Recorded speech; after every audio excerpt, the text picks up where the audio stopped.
dari kelompok 7 akan mempresentasikan program kami mengenai gaya gesek. Selamat menonton!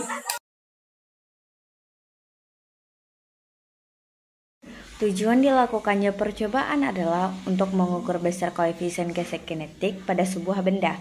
Alat dan bahan yang perlu dipersiapkan adalah laptop dan simulasi pad.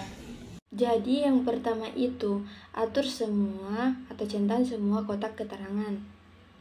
Ini.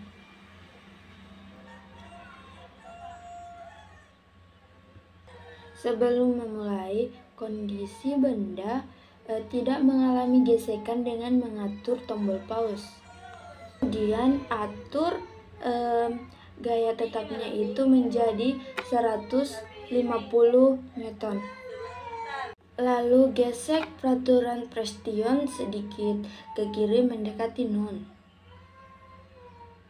Lalu gunakan massa sebesar 40 kg.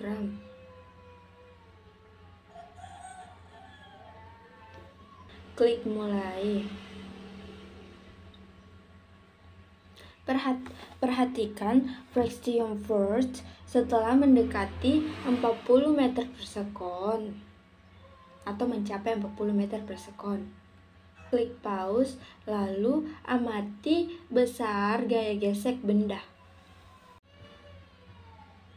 Lalu ulangi langkah-langkah tersebut untuk massa benda yang berubah-ubah. Lalu, hitung berapa gaya normal menggunakan rumus gaya normal sama dengan massa kali percepatan gravitasi.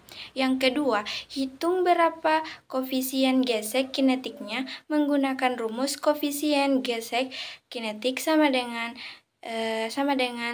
gaya gesek kinetik per gaya normal.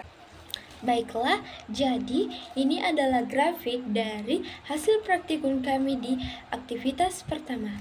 Dan di aktivitas kedua ini, langkah-langkahnya hampir sama dengan aktivitas pertama.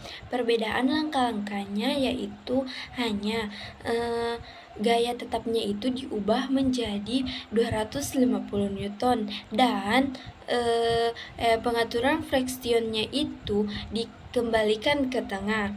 Ulangi langkah-langkah tersebut dengan jumlah massa yang berubah-ubah. Dan inilah grafik dari hasil praktikum kami di aktivitas kedua.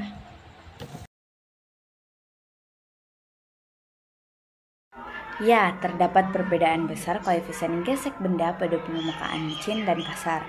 Koefisien gesek adalah ukuran seberapa besar gaya gesek antara dua benda yang bersentuhan. Pada permukaan licin, koefisien gesek biasanya lebih rendah karena benda jadi lebih mudah didorong, sehingga gaya geseknya menjadi lebih kecil yang menyebabkan bendanya pun bergerak lebih cepat.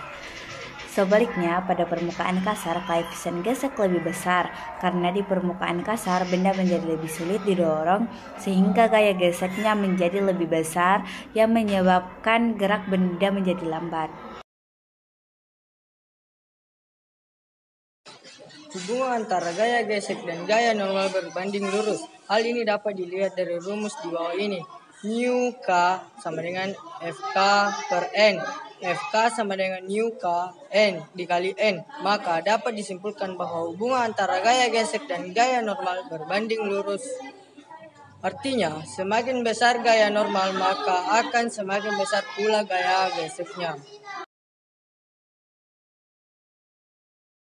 Berikut grafik hubungan gaya gesek dengan gaya normal.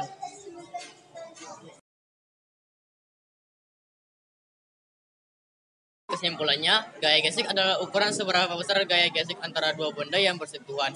Yang kedua, gaya gesek statis adalah gaya yang ditimbulkan dari adanya sentuhan dari dua permukaan benda yang diam.